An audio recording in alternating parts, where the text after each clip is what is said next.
Mesdames et messieurs, je vous souhaite la bienvenue pour notre rencontre hebdomadaire sur le web autour de la parole de Dieu. Avant de commencer notre étude, ce partage,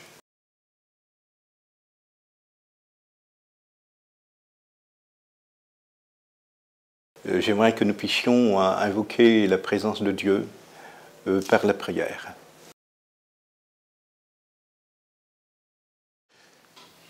Nous voulons te remercier, notre Dieu, notre Père, pour ce moment extraordinaire que tu nous permets de vivre, celui de nous approcher de toi par ta parole.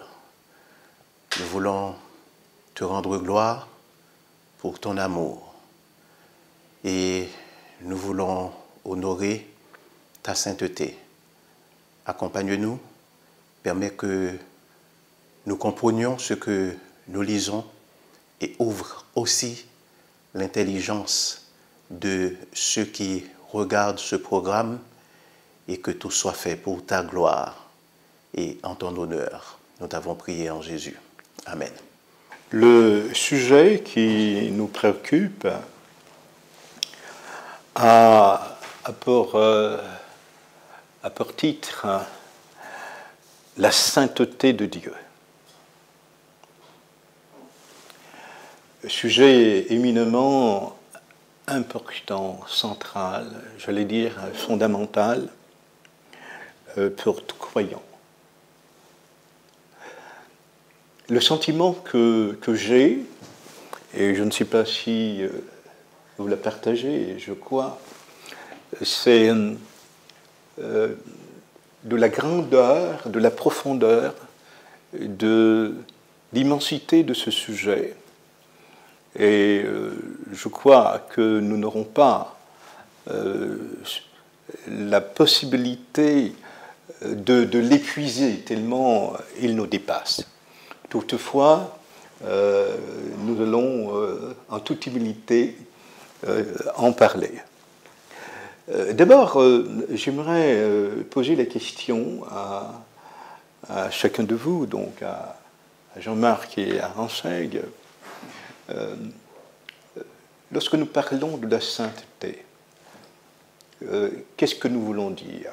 Ou encore, qu'entend-on par sainteté? Quelle serait la définition du mot sainteté? Est-ce que Jean-Marc ou Renseigue veut bien répondre à cette question?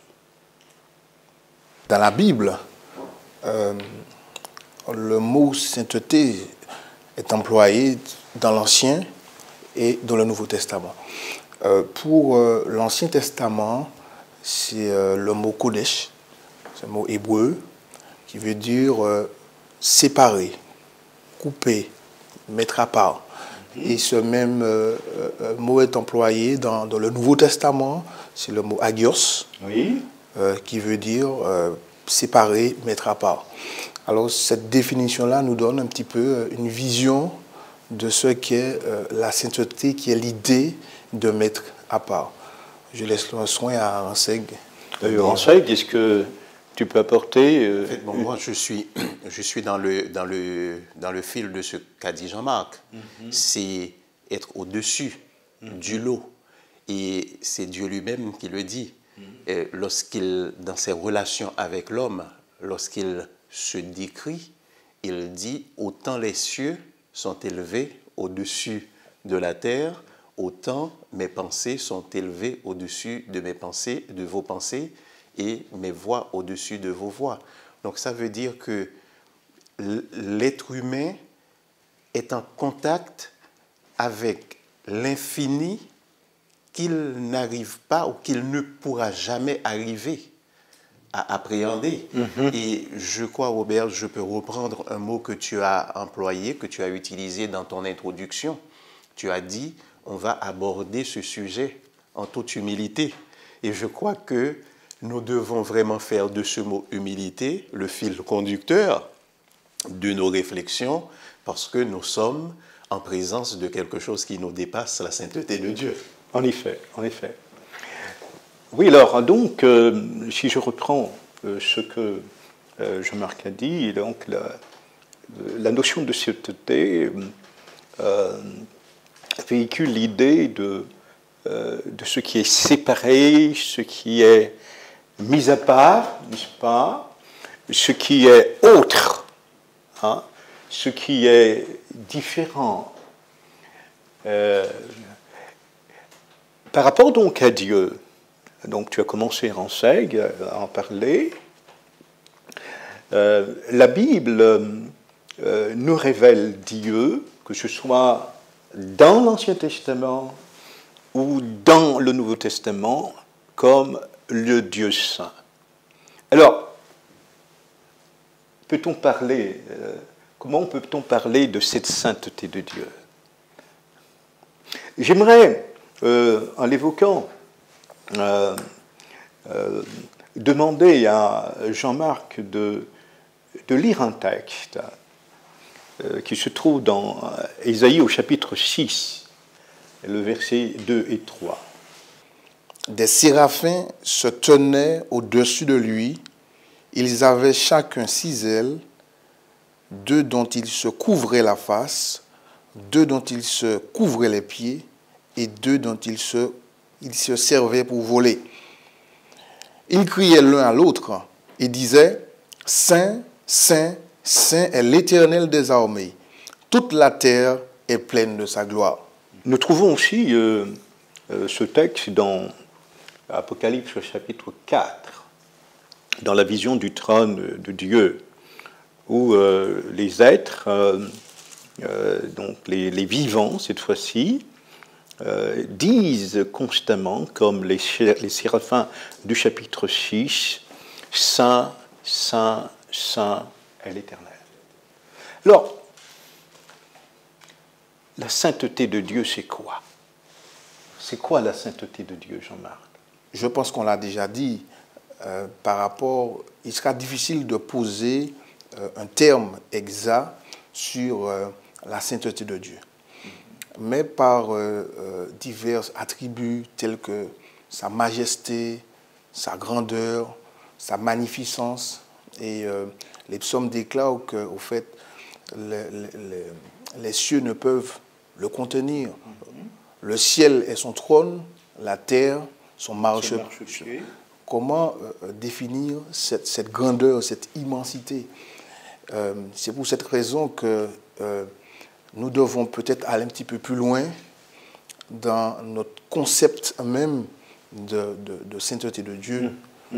Donc il y a l'idée de la grandeur, de la magnificence de Dieu, de sa splendeur, mais Renseg, par rapport au péché, comment peut-on comprendre la notion de Dieu par rapport au problème du péché? Je crois que d'un point de vue humain, la première impression, c'est l'amour. C'est l'amour, c'est-à-dire, quand nous lisons par exemple sur la plume de Paul, dans 2 Corinthiens 5, et lorsqu'il dit « Car Dieu était en Christ, réconciliant le monde avec lui-même », c'est-à-dire, c'est cet être saint que nous avons essayé de décrire avec humilité, et puis l'être pécheur, qui sont séparés par le péché, et la démarche de réconciliation est entreprise par l'être saint. Et il y a vraiment une volonté de Dieu d'être en bon terme avec l'être humain et d'inviter l'être humain également à comprendre, à s'approcher de sa sainteté. Puisque au moment de la création, Dieu avait créé l'homme dans un état qui le rendait digne de sa sainteté, de la sainteté de Dieu. Et on peut dire que l'homme sorti de la main de Dieu était saint. Exact. Donc, exempt de péché. Et Dieu n'a pas voulu laisser l'homme dans son état de non-sainteté, et il a fait cette démarche de réconciliation, et c'est encore le thème de l'amour qui échappe, en fait, qui est galvaudé dans une certaine mesure, mais que nous avons du mal à appréhender dans notre démarche humaine, parce que nous ne comprenons pas comment cet être saint s'engage dans une démarche. D'accord. Alors justement, parce que tu viens de parler en seigle de Dieu, de l'amour de Dieu, mais nous constatons que, à la fois dans Ésaïe et dans Apocalypse, au chapitre 4, les êtres célestes ne disent pas amour, amour est Dieu. Ils disent saint, saint, saint est Dieu. Pourquoi cela? Il semble qu'ils mettent en avance d'abord la sainteté de Dieu que son amour. Qu'est-ce que nous devons comprendre de cela? Oui, Jean-Marc. Je pense que justement, nous ne devons peut-être pas considérer le terme saint comme un attribut. Mm-hmm. Alors, comme quoi? C'est quoi alors par rapport à Dieu? Je pense que c'est l'essence même. C'est l'essence même de Dieu. La sainteté, c'est la nature même de Dieu. C'est son essence. Et c'est ce qui fait que Dieu est Dieu. Certains auteurs disent que la sainteté est chez Dieu le bien même, au point qu'on peut dire que le bien est Dieu et Dieu est le bien. Et on peut aussi dire que Dieu n'existe que pour le bien. Toute sa volonté, tout son être est voué que pour le bien. Et l'amour, donc, parce que la Bible aussi parle de Dieu comme le Dieu d'amour, l'amour serait qu'une communication un bras de cette sainteté. Mais si ce bras de la sainteté de Dieu n'avait pas un deuxième bras qui est la justice, cet amour serait faiblesse. Et c'est pour cela que Dieu, le Dieu saint, s'exprime au travers de l'amour, communique au travers de l'amour, mais aussi de la justice. Puisque l'amour, c'est pour Dieu la manière de vivre le bien. En revanche, si une de ces créatures ne se conforme pas au plan de Dieu en vivant le bien, alors il trouvera le bras de la justice de Dieu, parce que la volonté de Dieu est que toute créature soit à sa ressemblance et vive le bien comme lui, il nous a créés pour vivre le bien. Donc la justice de Dieu ne peut pas admettre que quelqu'un nie ou refuse de vivre selon le bien, d'où l'éradication de tous ceux qui ne veulent pas se conformer au plan de Dieu. Donc la sainteté de Dieu s'exprime par l'amour et par la justice. En fait, l'amour qui est aussi une invitation à la sainteté. Ah oui, c'est aussi une invitation. Et quand tu as dit que les anges, ils disent saint, saint, saint, ils ne disent pas amour, amour, amour, pourtant Dieu les aime, mais ils n'ont pas expérimenté cet amour dans le même sens que nous. Oui, bien sûr. À l'inverse, cette sainteté, ils l'ont expérimentée parce que nous sommes coupés de cette sainteté. Ils l'ont expérimenté parce qu'eux, ils n'ont pas péché. Ils n'ont pas péché. Ils n'ont pas péché.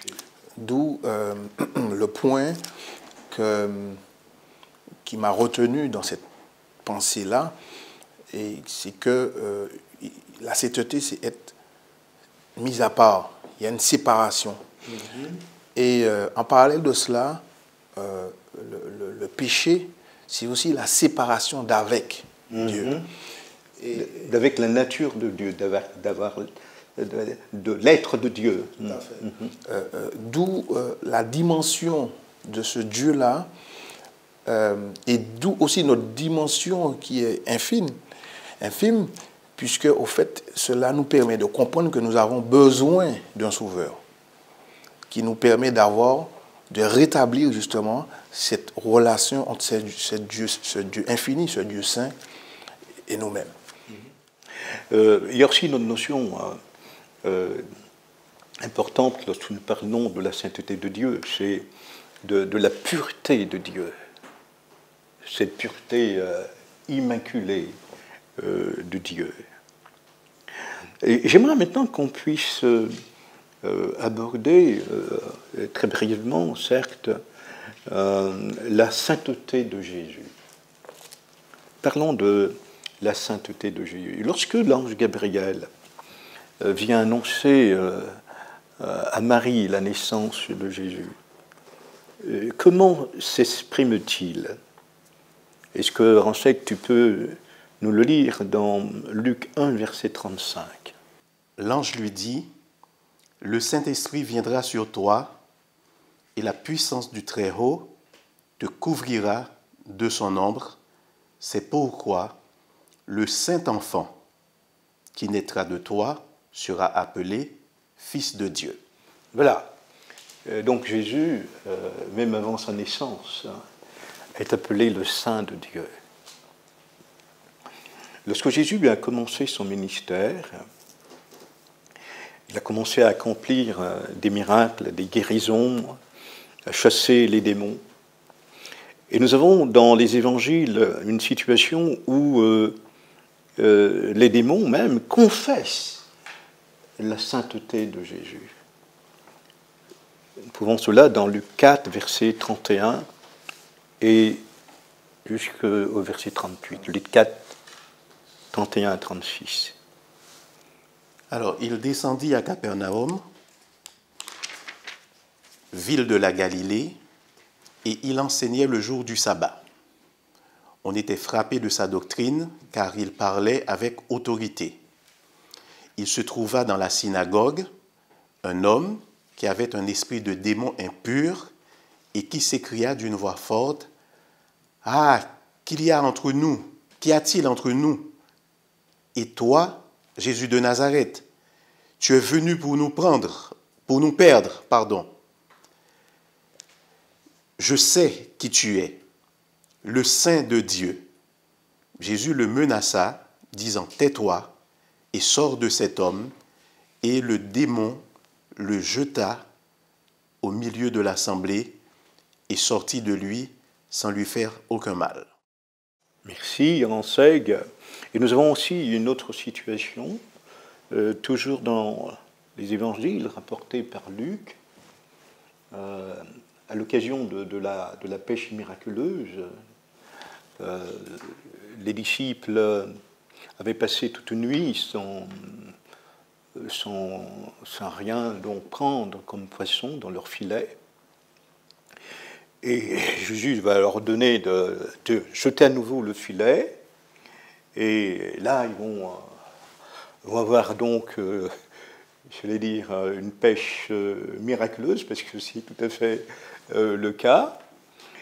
Et Pierre, donc, nous dit le texte, se jette aux pieds de Jésus, se prosterne aux pieds de Jésus, disons, « Éloigne-toi de moi, parce que je suis un homme pécheur. » Donc, nous pouvons dire que les bons anges, les mauvais anges et les hommes ont confessé la sainteté de Jésus, le fait qu'il est pur, qu'il est autre, sa majesté et sa splendeur. Et pourtant, ce Dieu saint, ce Dieu transcendant, est aussi le Dieu proche, le Dieu qui est venu jusqu'à nous, le Dieu Emmanuel. Alors maintenant, qu'est-ce que Dieu attend de nous? Jésus annonce sa mort. Il dit, lorsque je serai élevé, j'attirerai tous les hommes à moi. Et la volonté de Dieu, c'est que nous nous sentions attirés par lui. C'est que nous éprouvions aussi cette envie de partager sa sainteté et de lui ressembler et peut-être de nous approcher de cette compréhension de sa sainteté comme les anges qui crient Saint, Saint, Saint, parce qu'eux, ils vivent dans cette sainteté, dans cette atmosphère de sainteté. Oui. Jean-Marc, comment Dieu s'adresse-t-il à Israël un rapport avec la construction du sanctuaire?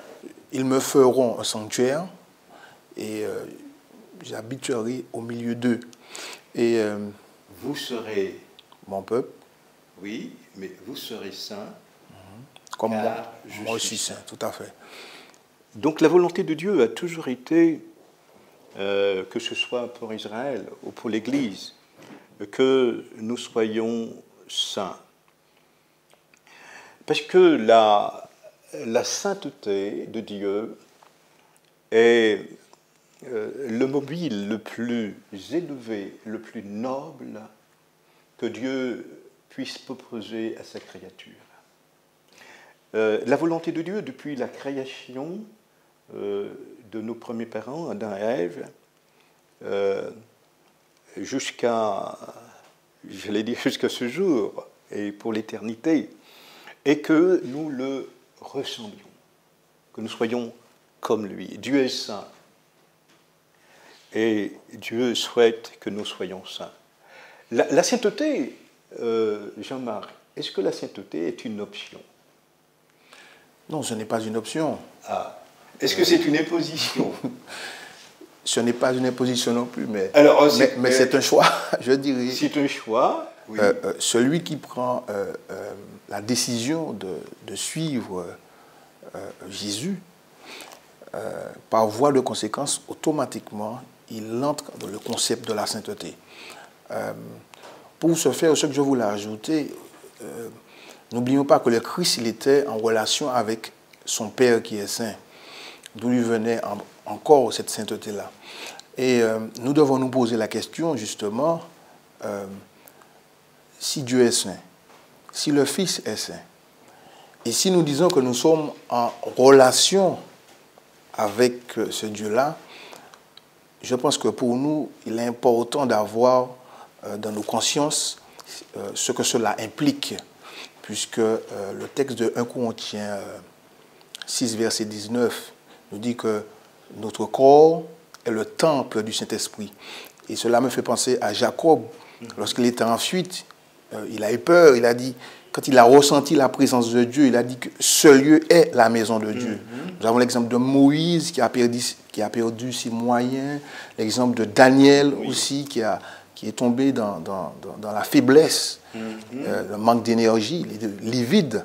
Et aujourd'hui, on doit se dire, si nous sommes dans la présence de Dieu, quelle est donc notre attitude, nos réflexions? Tous ces états dont tu viens de parler par rapport à Moïse, Daniel et Jacob sont la résultante du mal et du péché en nous, n'est-ce pas? Et c'est bien la preuve que ce que Dieu attend de nous en tant que créatures, c'est que nous soyons saints. C'est-à-dire que le péché soit éradiqué, soit vaincu, et que nous soyons purs. D'ailleurs, Jésus dit dans les Béatitudes, « Heureux ceux qui ont le cœur pur, car ils verront Dieu. » Donc, la sainteté, ce n'est pas une option, c'est une nécessité, sans qu'il soit question d'une imposition, pour que nous soyons rendus semblables à Dieu. La sainteté de Dieu nous aspire vers le haut, nous élève, nous grandit, nous anoblit et fait de nous au niveau de nos relations avec nos semblables, des hommes et des femmes bienveillants, remplis d'amour, agréables et remplis de compassion, exactement comme Dieu l'est lui-même. Et j'aimerais, Jean-Marc, te demander de lire un texte tout à fait à propos, qui se trouve dans Hébreux, au chapitre 12, et le verset 14. Hébreux 12, verset 14. Recherchez la paix avec tous et la sanctification, sans laquelle personne ne verra le Seigneur. Là donc un texte extraordinairement clair. Rechercher la sanctification.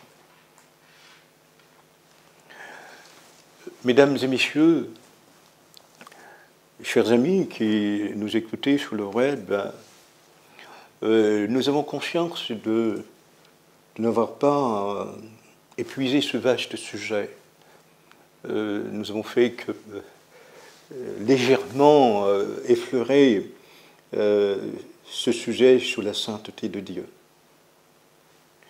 Mais une chose que nous avons comprise, c'est que le Dieu saint souhaite que nous le soyons. Et que cette sainteté, il nous appartient de la rechercher, de la désirer, de l'aimer, de manière que nous puissions nous élever à cette dimension à laquelle Dieu souhaite que nous puissions arriver. J'aimerais donc vous inviter à choisir cette voie, parce que c'est l'expression même de la volonté de Dieu. Cette voie qui vous sépare du mal, qui vous sépare du péché, qui vous conduit dans la pureté et qui vous permettra donc de vivre dans le sens de l'exercice de l'amour et aussi de la justice, tout comme Dieu est saint, juste et amour. Que Dieu donc vous bénisse alors que vous allez faire ce choix, et je vous le souhaite de tout mon cœur.